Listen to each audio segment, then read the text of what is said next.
আসসালামু আলাইকুম। আমি নোরস কুকিং জোন থেকে সবাইকে শুভেচ্ছা জানাচ্ছি। আমি আজকে একটা মোটা চালে উড়িষের বিরিয়ানি করে দেখাবো। তাহলে চলুন আমার পুরা রেসিপিটা শুরু করি। আমি প্রথমে 2 কেজি মাংস নিলাম, হাড়সহ। তো এটা পরিষ্কার করে ধুয়ে একটা প্যানে নিলাম। একটু হাড় থাকলে মাংসটা একটু বিরিয়ানিতে ভালোই লাগে। তারপর আমি এখানে কিছু যে মশলাগুলা ব্যবহার করব এগুলা দিচ্ছি। আমি ঘরোয়া মশলায় রান্না করব বিরিয়ানিটা। এখানে পেঁয়াজ বাটা নিলাম 4 টেবিল চামচ, রসুন বাটা নিলাম 2 টেবিল চামচ, আদা বাটা নিলাম 2 টেবিল চামচ, টক দই আদা বাটি। প্রথমে আমি রসুন বাটা আদা বাটা দিয়ে এখন দিব পেঁয়াজ বাটা 4 টেবিল চামচ। আমি আবার বাকি কিছু পেঁয়াজ কাটা পেঁয়াজ দেবো। এখন টক দইটা দিলাম আদা বাটি। এ দেওয়ার পর আমার একটু লাল মরিচের গুঁড়া দিলাম 2 টেবিল চামচ, আরও 1 চা চামচ দিলাম। হলুদের গুঁড়া দিলাম 1.5 চা চামচ, ধনিয়ার গুঁড়া 2 টেবিল চামচ, জিরা 1 টেবিল চামচ। এই হলো আমার মশলাটা।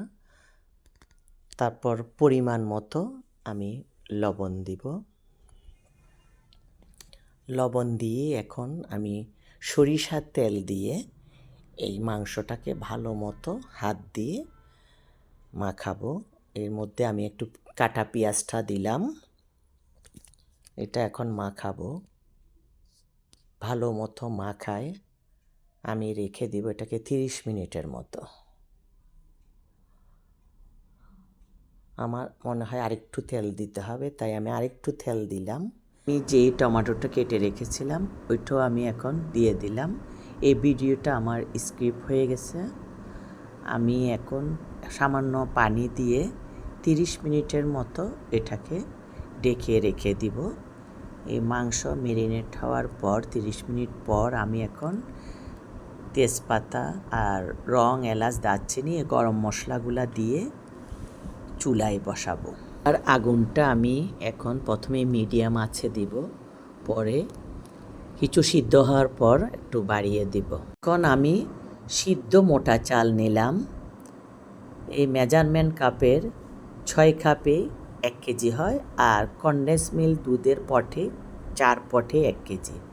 আমি এই চালকে ভিজিয়ে রেখেছি 30 মিনিট, 30 থেকে 35 মিনিটের মতো আমি এটাকে ভিজিয়ে রেখেছি। যখন আমার মাংসটা এখানে সিদ্ধ হবে, মোটামুটি সিদ্ধ হয়ে আসবে, আমি চালটাও পানি থেকে উঠিয়ে একটা ছাঁকনিতে পানি ঝরিয়ে নিব। আমি এখন বিরিয়ানির মাংসের জন্য কিছু মশলা নিব টেলে।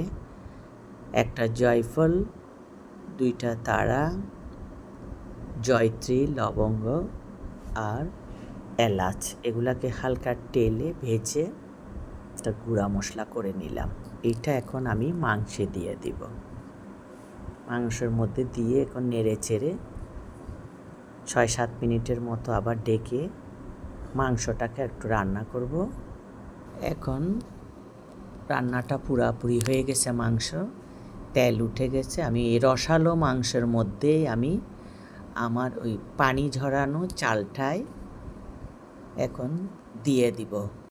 চাল দেওয়ার আগে আমার প্যানটা ছোট ছিল, মাংস 2 কেজি, চাল 1 কেজি, তাই জায়গা হবে না বলে আমি আরেকটা পাতিলের মধ্যেই এই চালটা দিয়ে বিরিয়ানিটা রান্না করতেছি। এখন মাংসের মধ্যে চাল আর মাংস খুব ভালো করে নেড়ে ছেড়ে দিতে হবে।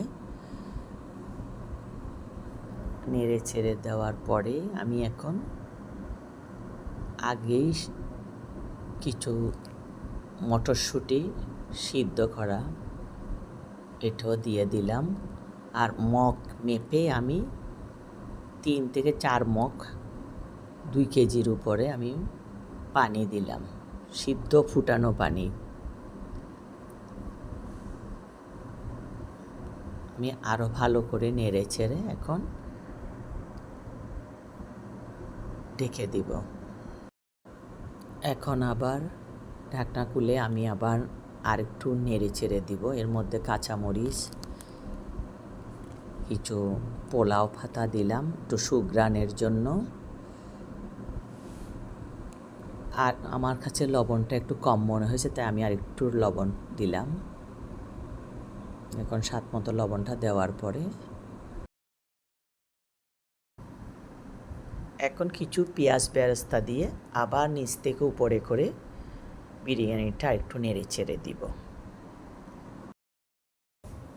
চালটা বেশি ফুটে নেই বলে আমি আর একটু ভালো মতো ফুটানোর জন্য একটা ফয়েল পেপার বিরিয়ানির উপর দিয়ে ঢাকনা দিয়ে ঢেকে 10 মিনিটের মতো চুলায় দমে রাখবো।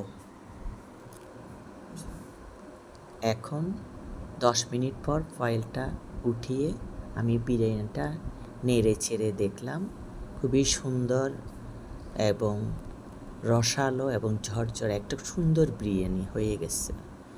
এটাই আমার চট্টগ্রামের ঐতিহ্যবাহী। মাশাআল্লাহ, এত সুন্দর উরুষের বিরিয়ানির মতো সুঘ্রাণ হয়েছে হয় উরুষের সময়। তাই আমিও একটু এটাকে একটু সুন্দর মতো পরিবেশনের জন্য একটু ডেকোরেশন করব। গ্রামের এই ঐতিহ্যবাহী বিরিয়ানিটা আমার মতো আপনারাও করে দেখতে পারেন। সবাই ভালো থাকবেন, সুস্থ থাকবেন। আল্লাহ হাফেজ।